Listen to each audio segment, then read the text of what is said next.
आज के टाइम पर ब्लैक मैजिक के जो केस हैं वो बहुत ज़्यादा बढ़ने लगे हैं। तो ऐसे ही हमारी एक सब्सक्राइबर हैं जिन्होंने अपनी स्टोरी हमारे साथ शेयर करी है। ये कहानी है आज से 10 साल पहले की, जब हमारी सब्सक्राइबर जिनका नाम अनीता है, वो केरल के एक इंजीनियरिंग कॉलेज में पढ़ाया करती थी। और उस समय उनके साथ कुछ ऐसी भयानक चीज़ें हुई जिसके बाद उन्होंने वो कॉलेज में पढ़ाना छोड़ दिया और उनकी ज़िंदगी पूरी तरीके से बदल गई। तो अब उनके ऊपर मतलब ये ब्लैक मैजिक हुआ कैसे? ब्लैक मैजिक कराया किसने? तो आज की पूरी स्टोरी उसी के ऊपर है। मैं आप सभी लोगों को पूरी कहानी बहुत ही डिटेल में बताऊँगा। तो हमारे चैनल पे नए हैं, तो चैनल को ऐसी हॉरर वीडियोज़ देखने के लिए सब्सक्राइब कर दीजिए, वीडियो को लाइक कर दीजिए और आइए इस ब्लैक मैजिक के भयानक केस को हम लोग शुरू करते हैं। तो कहानी की शुरुआत होती है 2015 से।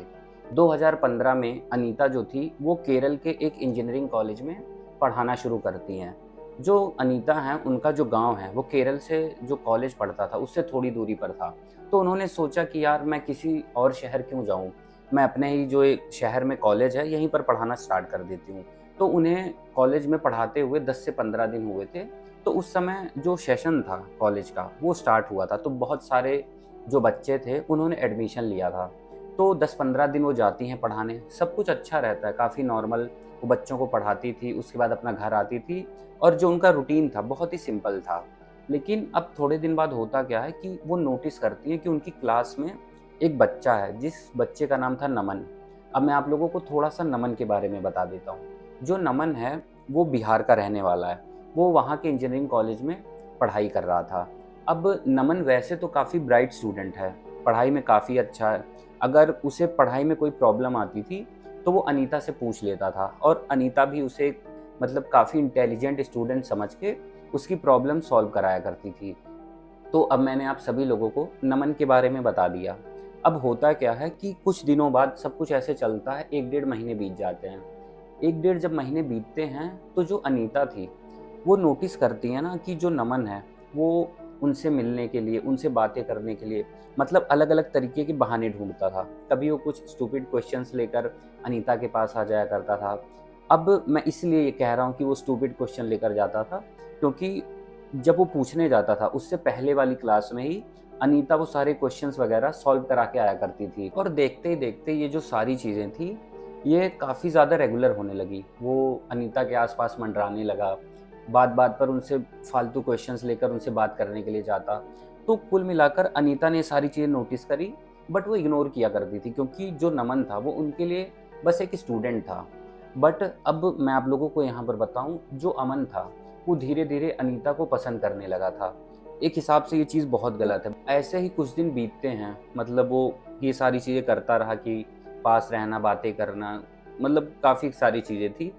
तो एक दिन ऐसे ही जो नमन था, वो कॉलेज की जब छुट्टी होती है, तो जब अनीता अपने घर जा रही होती है, तो अनीता से मिलता है और उसे प्रपोज़ कर देता है। तो जो अनीता थी, ये सब सुनने के बाद बहुत ज़्यादा गुस्सा हो जाती है। वो नमन से कहती है कि तुम भी जो और स्टूडेंट हैं, उन्हीं की तरह तुम बस मेरे लिए एक स्टूडेंट की तरह हो। तुम पढ़ने में काफ़ी अच्छे हो, इसलिए मैं तुम्हारी हेल्प कर देती हूँ। बस इससे ज़्यादा हम दोनों के बीच में कुछ भी नहीं है, मैं तुम्हारी टीचर हूँ। और दोबारा तुम ये सारी चीज़ें सोचना भी मत, अपने दिमाग में मत लाना और मुझे दोबारा ये सारी चीज़ें मत बोलना। एक हिसाब से जो अनीता थी, उस दिन उसने नमन को बहुत ज़्यादा डाँट दिया। अब जो नमन था, उसके बाद अपने रूम पर वापिस आने लगता है। तो नमन बहुत ज़्यादा गुस्से में था, जो चीज़ें उसके साथ हुई थी, क्योंकि मैं आप लोगों को बताऊँ, उसके दिमाग में ना अब बहुत सारी चीज़ें चल रही थी कि अनीता ने मुझे मना कर दिया, अब मैं इसे छोड़ूँगा नहीं।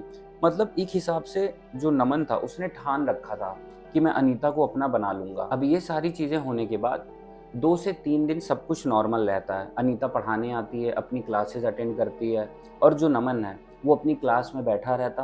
वो अब ज़्यादा बोलता नहीं था, बस अपना जो होमवर्क वगैरह जो काम था, जो कॉलेज का सारा वर्क करता और एकदम चुपचाप बैठा रहता, किसी से बात नहीं करता, फिर घर चला जाया करता था। ऐसे 3-4 दिन बीत गए। अब 3-4 दिन के बाद जो अनीता है, वो नोटिस करती है अगले दिन क्लास में कि जो नमन है, वो कॉलेज नहीं आया है।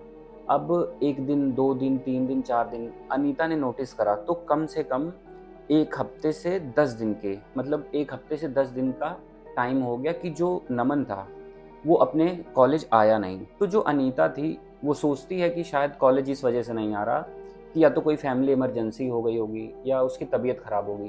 तो मतलब जैसे नॉर्मल बच्चे होते हैं उसी तरीके से ट्रीट करा, उसने इग्नोर करा ये बातों को कि नहीं आया तो नहीं आया, मतलब उसने ज़्यादा इन चीज़ों पर गौर नहीं करा। अब 10 दिन बीतने के बाद जो नमन था, 11वें दिन फिर से क्लास में आ जाता है। अब क्लास में आ जाता है, फिर से पढ़ाई-लिखाई सारी चीज़ें चालू हो जाती हैं। बट अब जो नमन था, नमन का जो बिहेवियर था, अनीता को लेकर बहुत स्ट्रेंज हो गया था। वो उनसे अब कोई क्वेश्चन नहीं पूछता था, उनसे कोई बात नहीं करता था, बस उन्हें क्लास में बैठे-बैठे सिर्फ़ घूरता रहता था। अब इन सब बातों के बाद जो अनीता थी, उसके साथ कुछ अजीबो-गरीब जो घटनाएँ थी वो शुरू हो गई। अब जब अनीता कॉलेज से अपने रूम पर जाती, क्योंकि वो अकेली रूम पे रहा करती थी, क्योंकि उसका जो गाँव था वो थोड़ा दूर पड़ता था। तो एक रात जब अनीता अपने रूम में सो रही थी, तो रात के 12 बजे उसे ऐसा महसूस होता है कि उसके घर में कोई अपने पैर घिसड़ के चल रहा है। काफ़ी स्ट्रेंज आवाज़ थी, जब अनीता सुनती है तो वो चौंक जाती है। तो वो ये सोचती है कि मैं उठूँ और जाकर चेक करूँ। तो अनीता जब जाती है चेक करने के लिए, तो वहाँ पर कुछ भी नहीं था, उसे कोई दिखाई नहीं पड़ता और वो आवाज़ें जो थी वो भी बंद हो गई थी। अब ये सारी चीज़ें हो गई, तो जब वो अपने बेड पर वापस आ रही थी, तभी उसे ऐसा महसूस होता है कि उसके कान के पीछे कोई साँस ले रहा है।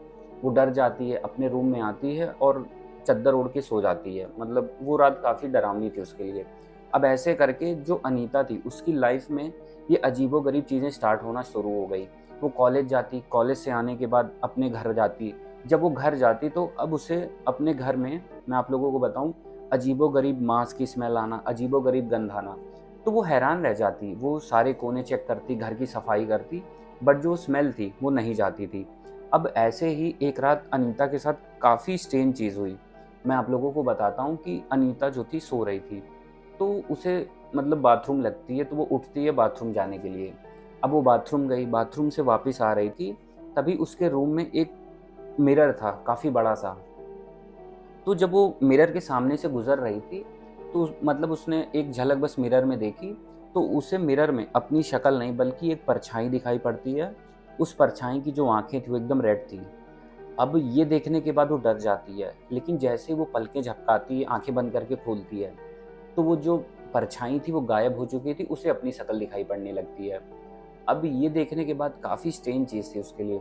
वो डर जाती है, अपने रूम में आती है, फिर उसे नींद नहीं आती तो वो जगते-जगते वो रात गुज़ार देती है। और जब वो कॉलेज जाया करती थी, तो वो पढ़ाने में भी अब उसका मन कम लगने लगा था, क्योंकि रात भर ये सारी चीज़ें होती थी, तो उसे रात भर अच्छे से नींद नहीं आती थी। तो कॉलेज में वो मतलब ऐसे-तैसे बस पढ़ा रही थी और वो अभी भी नोटिस कर रही थी कि जो नमन था, जब वो कॉलेज में क्लास में पढ़ाने के लिए आती, तो नमन बस उसे एकटक घूरे जाता और उससे कोई बात नहीं करता। अब ये जो चीज़ें थी, अनीता के साथ दिन-ब-दिन और बदतर होने लगी। एक रात अनीता आराम से अपने रूम में सो रही थी, तो उसे महसूस होता है कि जो उसका स्टडी में जो किताबें वो रखी थी उसने अपने शेल्फ पे, तो अचानक रात में सारी किताबें बहुत तेज़ी से गिरती हैं और उसे बहुत तेज़ी से आवाज़ आती है। वो चौंक कर डर के मारे उठ जाती है, फिर वो जाकर देखती है तो सारी किताबें उसके शेल्फ से नीचे गिरी हुई मिलती हैं। अब ये देखने के बाद वो शॉक हो जाती है, क्योंकि शेल्फ के ऊपर किताबें मतलब काफ़ी तरीके से रखी गई थी और इससे पहले कभी ऐसा हुआ भी नहीं था। तो उसके लिए काफ़ी स्ट्रेंज चीज़ थी, बट वो ज़्यादा दिमाग मतलब सोचती नहीं है। वो फिर से किताबें एक जगह लगाती है और आराम से सोने के लिए चली जाती है। और कुछ दिन ऐसे और बीतते गए, तो वो नोटिस करती है ना कि उसके घर में जब वो एंटर करती है, तो जैसे ही वो एंटर करती, उसके घर का जो तापमान था, टेम्परेचर बहुत ज़्यादा कम हो जाता, उसे ठंड सी महसूस होती। मैं आप लोगों को बताऊँ, उस समय जुलाई-अगस्त का महीना चल रहा था, तो इस समय वो ये सोचती भी कि इतनी ठंड होना पॉसिबल ही नहीं है। बट ये सारी चीज़ें अब उसके साथ लगातार होने लगी। अब कुछ दिन बीत जाते हैं, ये सारी चीज़ें जब अनीता के साथ हो रही थी, उसे मतलब प्रॉपर वो नींद नहीं ले पाती थी। अब उसकी आँखों के नीचे काले गड्ढे पड़ने लगे और धीरे-धीरे करके अब उसे हेल्थ इश्यूज़ भी होने लगे। तो वो इन चीज़ों से बहुत परेशान रहने लगी। अब वो सोचती कि आखिर मैं करूँ क्या? उसने अपने घर पे डिस्कस करा। तो जब उसने ये सारी चीज़ें अपने घर पे बताई, तो घर वाले उसे कहते कि शायद ये जो तुम पढ़ा रही हो इसका स्ट्रेस होगा, क्योंकि इससे पहले तुमने कभी कुछ ऐसा करा नहीं है, तो शायद काम का स्ट्रेस हो। बट वो ये समझ चुकी थी कि ये काम का स्ट्रेस तो नहीं है, इतनी सारी अजीबो-गरीब चीज़ें हो ना, ये कुछ और है। और जब भी वो कॉलेज जाती तो बस वो किसी तरह पढ़ा कर घर आ जाती और कॉलेज में वही सेम चीज़ उसके साथ होती कि जो नमन था बस बैठे-बैठे उसे घूरता रहता। और अब ये सारे जो इंसिडेंट थे अनीता के साथ इस लेवल तक पहुँच गए थे कि जब वो अपने बेड पे सोने के लिए जाती, तो रात में उसे सपने में ऐसा महसूस होता कि एक बड़ी-सी ब्लैक शैडो है जो उसे सोने नहीं दे रही है, डराती थी सपने में, और उसका जो गला है वो चोक करने की कोशिश करती। तो इस वजह से वो डर के अचानक उड़ जाती, चारों तरफ देखती तो उसे कुछ भी दिखाई नहीं पड़ता। बट जो हालत थी अब बहुत ख़राब होने लगी थी। और एक चीज़ मैं आप लोगों को बताना और भूल गया, जब रात के 11:30 या 12 बजते, तो जो अनीता का पर्सनल फ़ोन था उस पर मतलब अननोन नंबर से कॉल आते। तो जब वो कॉल पिक करती तो उसे ऐसा महसूस होता कि दूसरे साइड से कोई बोल नहीं रहा है, बस फुसफुसाहट की आवाज़ आती, फिर फ़ोन कट जाता। और ऐसे ही अननोन नंबर से उसे फ़ोन लगातार आते रहते थे रात में 11 से लेकर 12-1 बजे तक। और जब वो फ़ोन उठाए या पूछने की कोशिश करे कि आखिर उधर मतलब किसने फ़ोन करा है, तो बस उधर से अजीबो-गरीब आवाज़ें आएँ और फ़ोन कट जाता था। अब ये सारे इंसिडेंट 1 से डेढ़ महीने तक उसके साथ चले।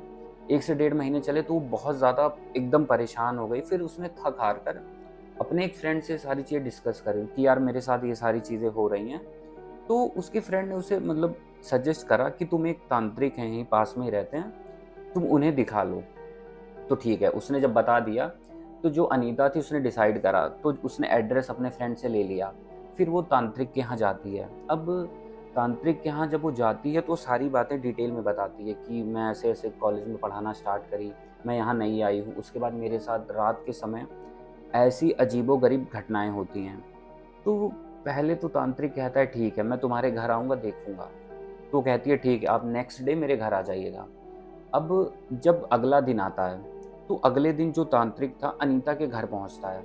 घर पहुँचने के बाद वो देखना शुरू करता है घर के कोनों वगैरह में सारी चीज़ें, सब कुछ मतलब चेक करता है एक हिसाब से। तो वो अनीता को एक चीज़ बताता है। वो अनीता से बताता है कि तुम्हारे ऊपर ब्लैक मैजिक किया गया है। अब जब अनीता सुनती है कि मेरे ऊपर ब्लैक मैजिक किया गया है, आखिर किसने किया ब्लैक मैजिक? वो तांत्रिक से पूछती है। तो वो कहता है कि अभी ये चीज़ें इम्पोर्टेंट नहीं है कि किसने करा है। बस अभी तुम इस चीज़ पर ज़्यादा ध्यान दो कि हमें इस चीज़ को ठीक करना है।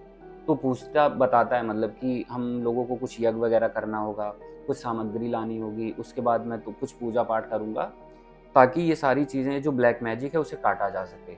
तो ठीक है, फिर अगला दिन वो डिसाइड करते हैं, तो अनीता वो सारे सामान मार्केट से खरीद कर लेकर आती है, जो-जो भी तांत्रिक ने बताया था। तो उसके बाद तांत्रिक अनीता के घर आता है, 2 से ढाई घंटे की लगातार पूजा और जो भी तंत्र वगैरह थे, तंत्र-मंत्र किए जाते हैं। ये सब करने के बाद जो ब्लैक मैजिक था, वो अनीता के ऊपर से खत्म होता है। तांत्रिक कहता है कि तुम अब ठीक हो गई हो। अब चलिए ठीक है, यहाँ पर स्टोरी में मैं आपको एक स्ट्रेंज चीज़ बताऊँ कि वो जो अनीता थी, वो तो अब ठीक हो गई, बट वो फ़ोर्स कर रही थी, पूछ रही थी कि आप मुझे बताइए कि आखिर ये सारी चीज़ें मेरे ऊपर करी किसने है? तो मैं आप लोगों को बताऊँ, यहाँ से काफ़ी स्ट्रेंज चीज़ है। तांत्रिक बताता है कि जो तुम्हारे कॉलेज में, तुम्हारी जो क्लास में तुम पढ़ाने जाती हो, उसमें एक लड़का है जिसका नाम नमन है। तो वो कहती है हाँ, नमन। तो वो कहता है कि वो जो ब्लैक मैजिक है, उसी ने तुम्हारे ऊपर करवाया है। आज से कुछ दिनों पहले वो गायब था ना, मतलब अब जो क्लास थी उसमें आता नहीं था। तो कहती है हाँ, मतलब वो एब्सेंट रहता था, क्लास में आता नहीं था, क्या पता उसकी कुछ फैमिली इश्यू रहे हों या उसकी तबीयत खराब रही हो। तो तांत्रिक कहता है कि ऐसा कुछ नहीं था, वो अपने गाँव गया था तुम्हारे ऊपर ब्लैक मैजिक करवाने के लिए। तो अब ये चीज़ें सुनने के बाद जो अनीता थी, वो बहुत ज़्यादा मतलब शॉक में चली जाती कि आखिर मेरा स्टूडेंट ये सारी चीज़ें मतलब मेरे ऊपर करवा रहा था। बट उसके बाद सारी चीज़ें सही हो गई। जो नमन था मैंने बताया वो कॉलेज आता रहता था।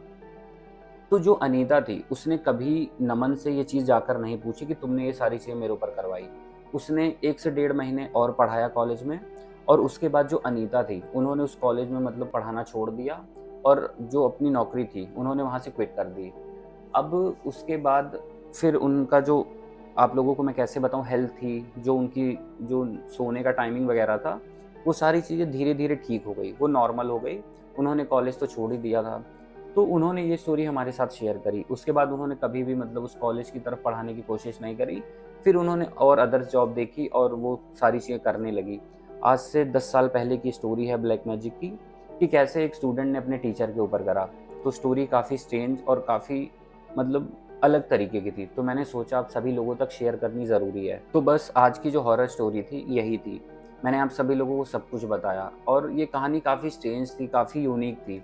तो बस अगर आप सभी लोग हमारे चैनल पे नए हैं तो चैनल को सब्सक्राइब कर लीजिए, वीडियो को लाइक कर दीजिए, और ऐसी जो हॉरर कहानियाँ हैं आप सभी तक आती रहेंगी।